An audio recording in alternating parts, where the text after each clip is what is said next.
गिलगित पाकिस्तान की वह जगह है जो अपनी खूबसूरती में लाजवाब है। वहां के पहाड़ सफेद चादर की तरह चमकते हैं।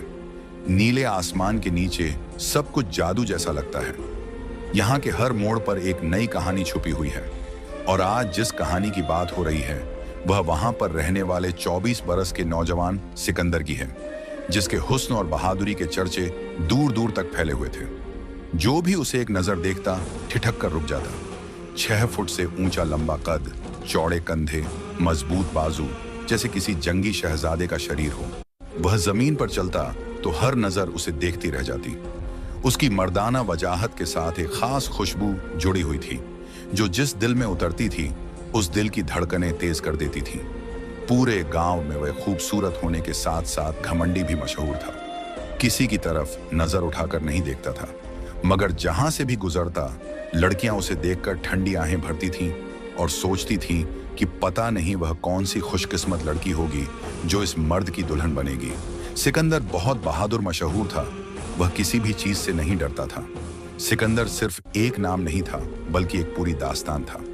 इस गांव के थोड़े ही फासले पर एक बहुत बड़ा जंगल था, जिसके बारे में मशहूर था कि वहां पर जिन्नात का बसेरा है। किसी में भी इतनी हिम्मत नहीं थी कि वह उस जंगल में जाता। एक दिन वह अपने दोस्तों के साथ बैठा हुआ था जब उसके एक दोस्त ने शर्त लगाई, सिकंदर, तू इतना बहादुर बनता है और कहता है कि तुझे किसी से डर नहीं लगता, तो एक रात उस जंगल में गुजार कर दिखा, फिर मैं मानूंगा कि तू सच बोलता है। उसकी बात सुनकर सिकंदर मुस्कुराने लगा। ठीक है, मैं एक रात वहां पर गुजार लूंगा, लेकिन इसके बदले में मुझे तुम्हारा नस्ली काले रंग का घोड़ा चाहिए।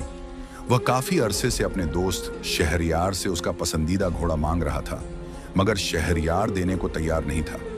आज सिकंदर के लिए एक अच्छा मौका था। शहरयार हंसने लगा, अगर तू जिंदा वापस लौटने में कामयाब हो गया तो मुझे वह घोड़ा देने में कोई समस्या नहीं है, लेकिन इसके लिए तेरा जिंदा वापस आना जरूरी है। इस गांव के बारे में बहुत सी खबरें फैली हुई थीं कि इस जंगल में जाने वाले इंसान को जिन्नात अपने कबीले में ले जाते हैं या फिर वहीं मारकर दफना देते हैं। गांव के ही एक बूढ़े आदमी ने वहां पर एक बहुत ही खूबसूरत औरत को देखा था, मगर फिर उस औरत का चेहरा बिगड़ने लगा और वह एक डरावनी डायन बन गई। वह बूढ़ा आदमी किसी तरह से भागकर वहां से निकल आया, लेकिन जैसे ही गांव पहुंचकर उसने लोगों को उस औरत के बारे में बताया, उसका दिल बंद हो गया और वह वहीं मर गया। उसके बाद किसी ने भी उस जंगल में जाने की हिम्मत नहीं की थी।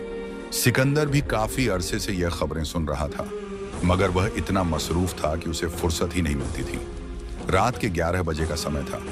वह अपने दोस्तों के साथ जंगल के कुछ